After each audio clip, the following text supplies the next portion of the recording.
Welcome to campus study circle. So LCM HCF లో ఒక interesting important question. రెండంకెల సంఖ్యల లబ్ధము 2028 మరియు వాటి గాసాబా 13 ఇచ్చాడు. అయినా ఆ సంఖ్యలు ఏవి అని అడిగాడు. సో ఇప్పుడు మనకు సంఖ్యలు తెలియనప్పుడు మనం ఏం తీసుకుందామంటే ratio of those two numbers equal to A:B అని అజ్యూమ్ చేసుకుందాం. ఇది ప్రశ్నలో లేదు, మనం అజ్యూమ్ చేసుకున్నాం. హెచ్సిఎఫ్ 13 ఇచ్చాడు. రేషియో ఇంటూ హెచ్సిఎఫ్ మల్టిప్లై చేస్తే నెంబర్స్ వస్తాయి అనమాట. సో 13 ఇంటూ ఏ అంటే ఫస్ట్ నెంబర్ వస్తుంది, 13 ఇంటూ బి అంటే సెకండ్ నెంబర్ వస్తుంది. మీకు ఇక్కడ ఏమి ఇచ్చాడు? ఇక్కడ 2028 అనేది ప్రొడక్ట్ లబ్ధం ఇచ్చాడు అనమాట. సో ప్రొడక్ట్ ఇచ్చాడు కాబట్టి ఇక్కడ మనకు 2 డిజిట్ నెంబర్స్.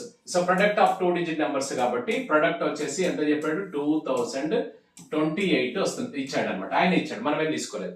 ఎప్పుడైనా అర్థమెటిక్ లో ఈక్వల్ చేయడాలు నేర్చుకోవాలన్నమాట. ఎల్హెచ్ఎస్ ఆర్హెచ్ఎస్ ఈక్వల్ ఉండాలి, అప్పుడు సింప్లిఫై చేయడం మనం ఏదైనా చేయొచ్చు. సో రైట్, ఇది ప్రొడక్ట్ ఆఫ్ 2 నెంబర్స్, ఇది కూడా ప్రొడక్ట్ ఆఫ్ 2 నెంబర్స్. ఇక్కడ 13 ఇలా క్యాన్సిల్ చేసుకున్నట్లయితే ఇది 1 time 5 times 6 times again 13 cancel చేసుకుంటే ఇక్కడ 12 వస్తుంది.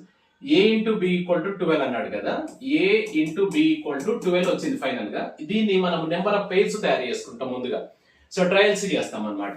సో ఇది 1 అయితే ఇక్కడ మనకి ఇంటూ 12 అంటే 12 కావాలి. Next 2 into 6, next 3 into 4. ఇక మనకి ఇందులో 3 పేర్స్ వచ్చాయి కదా, ఇందులో మనం ఏంటంటే సెలెక్ట్ ఓన్లీ కోప్రైమ్స్ అనమాట. అంటే ఇవి కోప్రైమ్స్ కావు, అంటే ఈ 2 పేర్స్ ఓకే అనమాట. ఒకవేళ నెంబర్ ఆఫ్ పేర్స్ అని అనుకోండి 2 పేర్స్ అవుతాయి. సో అయితే ఇక్కడ మనకి ఇక్కడ ఫస్ట్ ది వచ్చేసి 1:12 అయినా మనకు సాటిస్ఫై చేస్తుందని ఇచ్చాడు. సెకండ్ వచ్చేసి 3:4.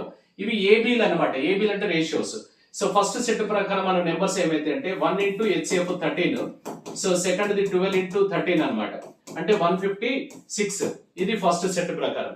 సెకండ్ వచ్చేసి ఇంటూ 13, ఇది కూడా 13, అంటే రేషియో ఇంటూ హెచ్సిఎఫ్ చేస్తాం మనం.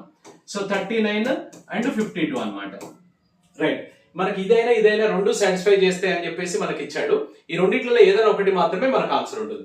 కానీ మనకు ఆన్సర్ చాయిస్ లో 13 156 ఉంది, 39 52 రెండు ఉన్నాయి. మనం ఇప్పుడు దేనికి వెళ్దాం? మనం ఇక్కడ ఒక చిన్న క్లూ ఇచ్చాడు ఆయన. రెండు అంకెల సంఖ్యలు అన్నాడు. Product of 2 digit numbers. ఇది ఎన్ని డిజిట్స్? ఇది 3 డిజిట్స్ కాబట్టి ఇది పనికి రాదు అనమాట. కాబట్టి ఇది మాత్రమే ఆన్సర్ అవుతుంది. ఆన్సర్ వచ్చేసి మనకు 3 అవుతుంది అనమాట. సో రైట్, సో మనకు ఫుల్ వీడియో క్లాసెస్ కోసం, ఇలాంటి వీడియో క్లాసెస్ కోసం మన యాప్ డౌన్లోడ్ చేసుకుని ఉండండి. ఆఫ్లైన్ కోసం arithmetic, reasoning, pure maths, English medium, Telugu medium Ashok Nagar Hyderabad లో ఈ నెంబర్లో సంప్రదిస్తే తెలుస్తే. మన వీడియోస్ కోసం, అప్డేట్స్ కోసం మన ఛానల్ సబ్స్క్రైబ్ చేసుకోండి. Campus study circle. Thank you.